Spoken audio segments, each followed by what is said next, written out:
Well, Google's Pixel 8 and 8 Pro offer a lot more than just normal specs upgrade. Here are the top features of Pixel 8 and 8 Pro. First, new design and color options.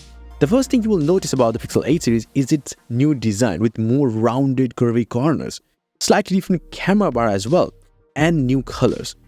Google offers the Pixel 8 in hazel, rose, and obsidian colors, whereas the Pixel 8 Pro comes in bay blue, porcelain, and obsidian colors. But the important thing is that the Pixel 8 has glossy back finish with Gorilla Glass Victus on the front as well as on the back. The Pixel 8 Pro has matte finish with a stronger Gorilla Glass Victus 2 protection. So if you're wondering, the Victus 2 is the best of all the Gorilla Glass generations, so that's a big improvement. Now the next thing is software support. Now we know that Pixels are fast to provide updates, but now starting with the Pixel 8 series, Google will offer a freaking 7 years of software support in the form of major OS updates, security patches, and feature drops. That's way more than any other Android phone makers or even Apple. So these phones will be supported till Android 21? That is insane. The next thing is Tensor G3 with Titan M2 security chip. The Pixel 8 and 8 Pro comes with a 4nm process-based Tensor G3 chip. So you can expect it to be more powerful, efficient, intelligent than its predecessor, but that's on paper. We don't know the real performance yet. But with the Tensor G3, Google also promises more cutting-edge photo and video features and other stuffs like improved clear calling for high-definition phone calls and other improvements. However, from the event, it's very clear that Google isn't focused on the raw performance or the benchmark-breaking numbers. They're focusing on the betterment of the TPU every single year, aside from a typical CPU-GPU upgrade. So don't expect the Tensor G3 to compete with the likes of the Snapdragon 8 Gen 2 or Apple A17 Pro chip. Not at all.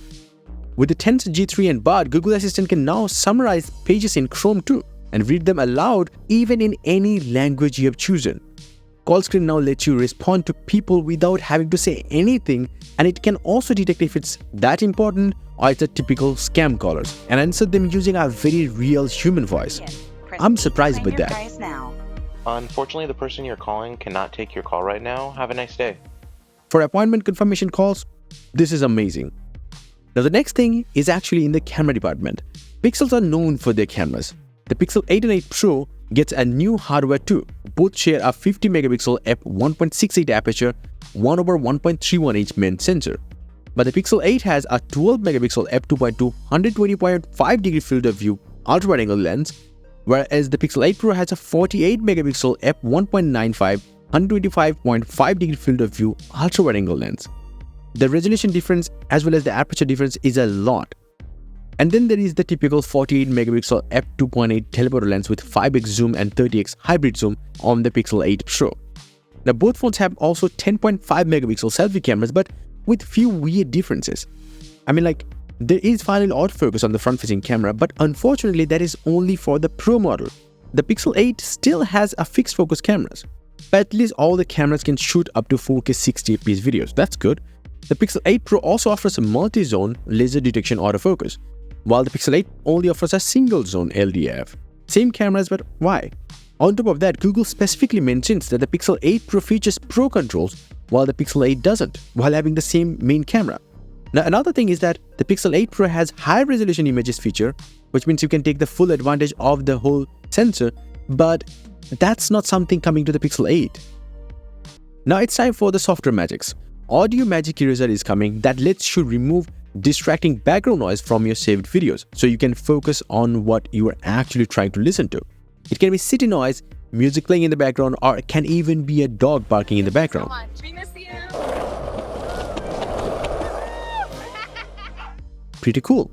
Now, similar to photo unblur, video unblur will also now let you make your old videos look more clear and detailed. So that's a very useful feature for a lot of people, sometimes. Now there is Magic Editor that is coming too, that will actually allow you to move the subject in the photo wherever you want, and will also generate stops that actually weren't there in the first place. Plus, you can also remove bigger objects now from the photos, like let's say a car is in the background, you can just remove that car too, and it will automatically generate other pixels to just make up for a good photo. That is insanity. But also, what is a real photo now? Now for group shots though, you can also use best tech feature to swap everyone's faces using AI. So all the people in your group photos look their best even if they never really had this coordination. Now there is also macro focus that lets you shoot the macro photos using both of these devices.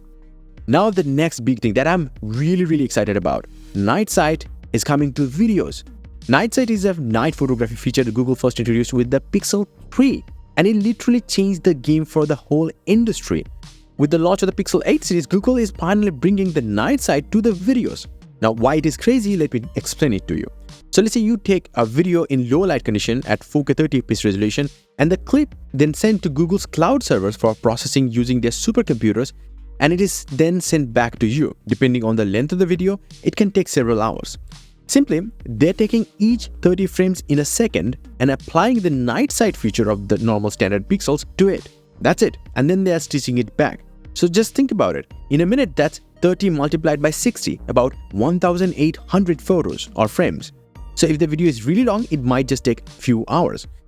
I hope one day these processing will be done inside the phones. I mean, it's possible, but it will take a lot of juice out of the phone. Maybe that's the reason they are not doing it, but maybe one day we will see that in the phones as well.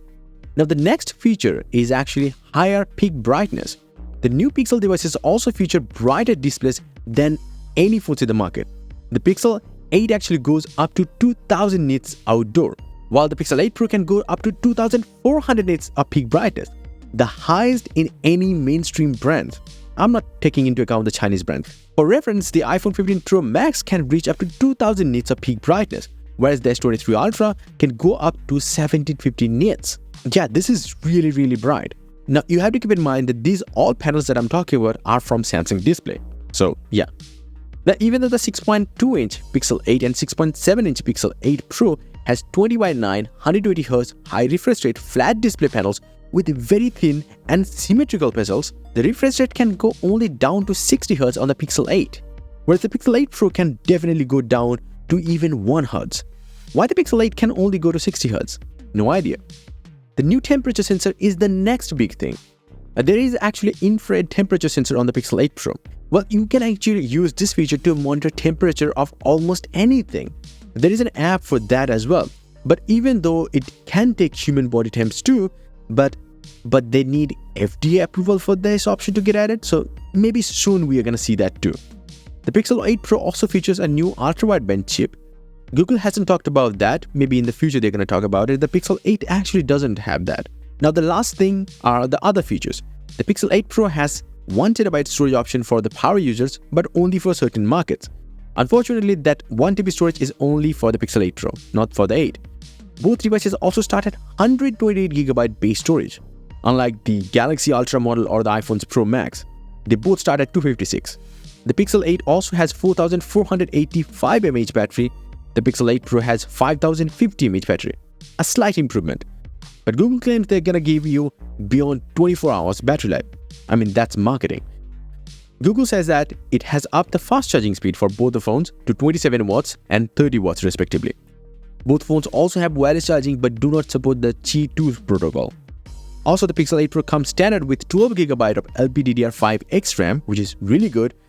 The standard model only comes with 8GB standard, same LPDDR5X RAM but 8GB. Both of these phones also come with IP68 dust and water resistance. Now, the new Pixel phones are getting a price hike too, $100 more than the latest model. The Pixel 8 will cost $699 and the Pixel 8 Pro will cost $999. And that's probably it. Let me know your thoughts in the comment section below. What do you think about the Pixel 8 and 8 Pro and which one you are actually pre-ordering? Because there are a lot of pre-order offers too. If you pre-order the Pixel 8 Pro, you're gonna get the Pixel Watch 2 for free. Pretty cool. And yes, if you want, you can get some crazy cool wallpapers up on my website. A link down below. Until the next one, bye and take care.